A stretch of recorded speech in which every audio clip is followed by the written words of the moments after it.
Spider-Man. Brand New Day opens with a memory, not a flashback, an erasure.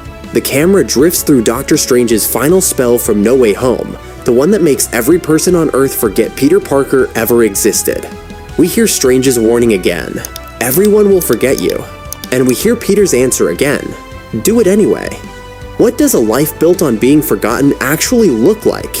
That choice is the entire foundation of this film, and Marvel Studios treats it with more weight than almost anything else in the Spider-Man trilogy so far. Peter didn't just lose his identity, he lost Ned Leeds and MJ not to distance, but to total erasure from their memories.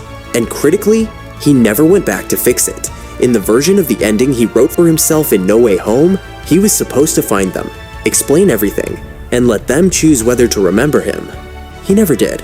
That's the emotional wound this movie opens with, and it's one entirely of Peter's own making. The film's marketing sold Brand New Day as Peter Parker's fresh start. What it's really about is what happens when a 19-year-old boy decides that being Spider-Man is his only job, and mistakes total self-sacrifice for responsibility. How far does that mistake go? 3 years pass in a fast-cut montage, and Marvel uses it to do something clever. It recreates famous Spider-Man comic book covers panel by panel. A rooftop takedown becomes the cover of Amazing Fantasy number 15, the actual 1962 comic where Spider-Man debuted, created by Stan Lee and Steve Ditko. A scuffle becomes Amazing Spider-Man number 345. A fight against Tarantula echoes Amazing Spider-Man number 134. It's not just fan service. It's the film visually saying that Peter has become the Spider-Man of legend, the one who single-handedly makes crime disappear from New York. And that success is exactly the problem, because it comes at the cost of every relationship he has left. Along the way, the movie stitches in deep-cut Spider-Man villains and allies most casual viewers won't recognize. Mac Gargan the Scorpion, played by Michael Mando, first introduced back in 2017's Homecoming, resurfaces as one of Peter's targets. So does Tombstone, the mob enforcer from the comics, played here by Marvin Jones III. Peter hands his evidence against them to Detective Jean DeWolff, a character with real comic book pedigree. She first appeared in Marvel Team-Up number 48, and in the source material, her police captain father, George Stacy, is connected to a name that matters a great deal in this film. Gwen. Is the woman in Peter's apartment building actually Gwen Stacy? That woman appears in an elevator early in the film, introduces herself as a new neighbor, and Peter, true to form, changes floors rather than let anyone get close. It's a small, quietly devastating character beat. Peter has taken Aunt May's dying words, "With great power comes great responsibility," and twisted them into something she never meant. He's decided that being Spider-Man is his only responsibility, so everyone else has to be kept at arm's length. It's overcorrection dressed up as duty, and the film is very deliberately showing us a hero burning out in real time.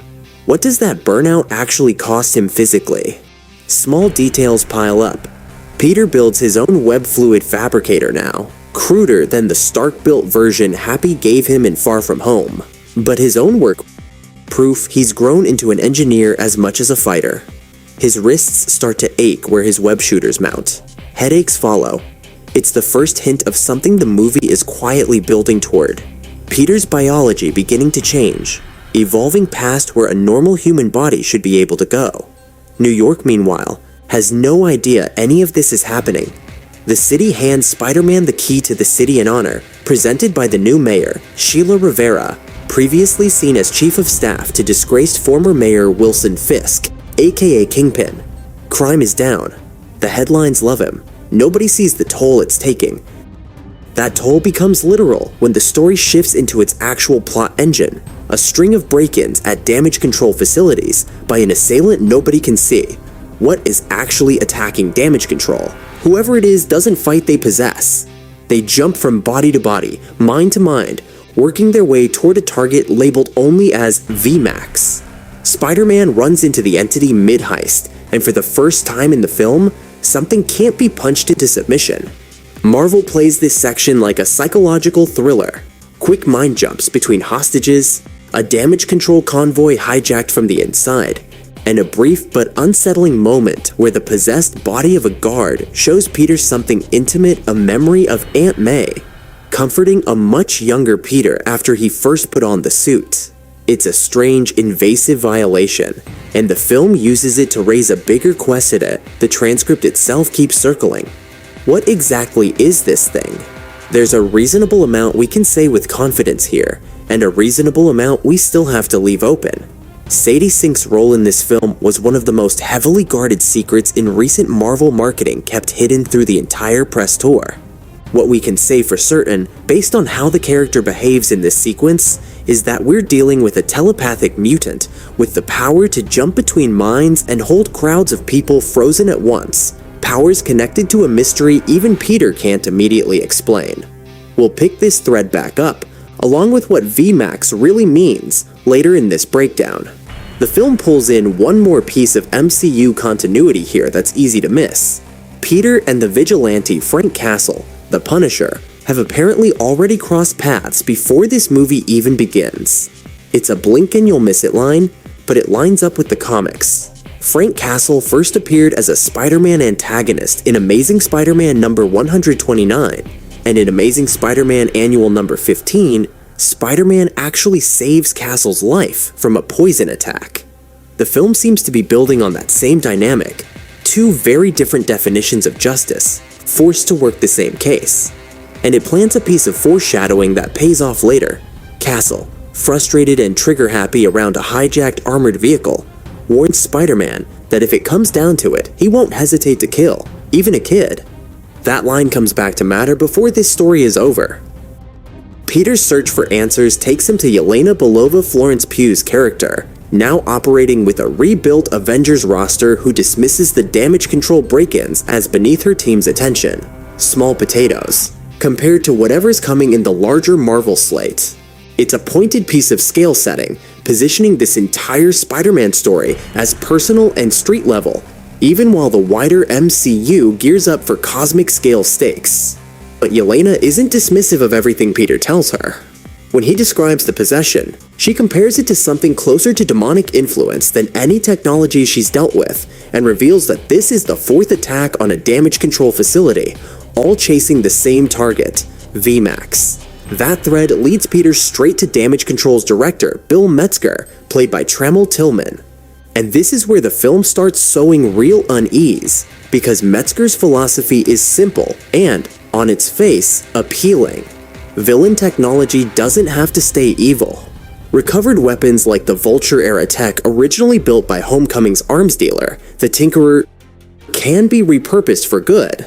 It's the kind of argument that sounds reasonable until you remember that a weapon, in anyone's hands, is still built to destroy. The film doesn't let that logic sit comfortably for long. What does Metzger actually want, and what has he been hiding? Metzger also drops the piece of information that turns Peter into the film's designated problem solver.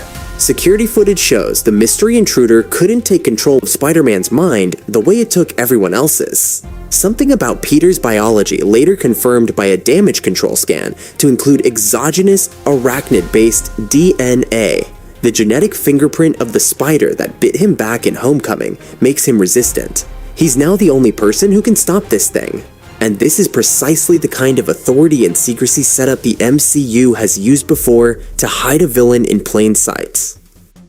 While all this unfolds, the film keeps its emotional core running in parallel. Peter tracks Ned to his college dorm, a small, funny, heartbreaking scene built around a Chewbacca toy and a shared Star Wars fandom from Homecoming. Ned has built an app called Spidey Tracker, plotting every public sighting of Spider-Man, and reveals he's narrowed the secret identity down to two suspects, Flash Thompson and their old teacher, Mr. Harrington, using a level of amateur detective logic that's both accurate and completely wrong. Ned doesn't know Peter is standing in front of him. He knows Spider-Man saved his life more than once, and he just wants to say thank you.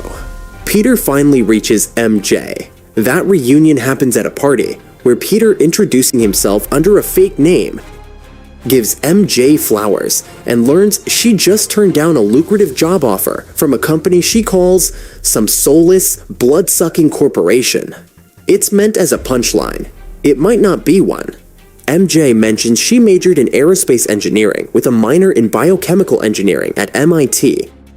An unusually specific skill set for a throwaway line, and one that lines up almost too neatly with the kind of engineering knowledge historically associated with Oscorp, the company run by the Osborn family in the comics.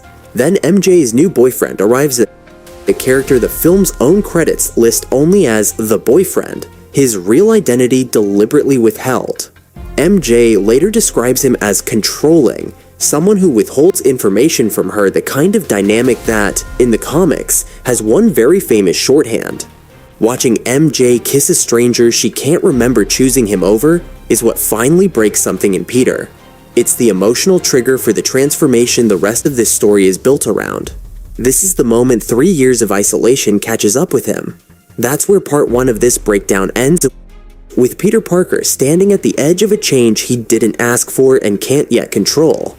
Part 2 picks up exactly here, the transformation itself, the real identity behind the possession, and what VMAX was hiding all along. That's part 1 of the full Brand New Day breakdown. Part 2 is coming soon, and it's where this story really opens up. Until then, I want to know what you think.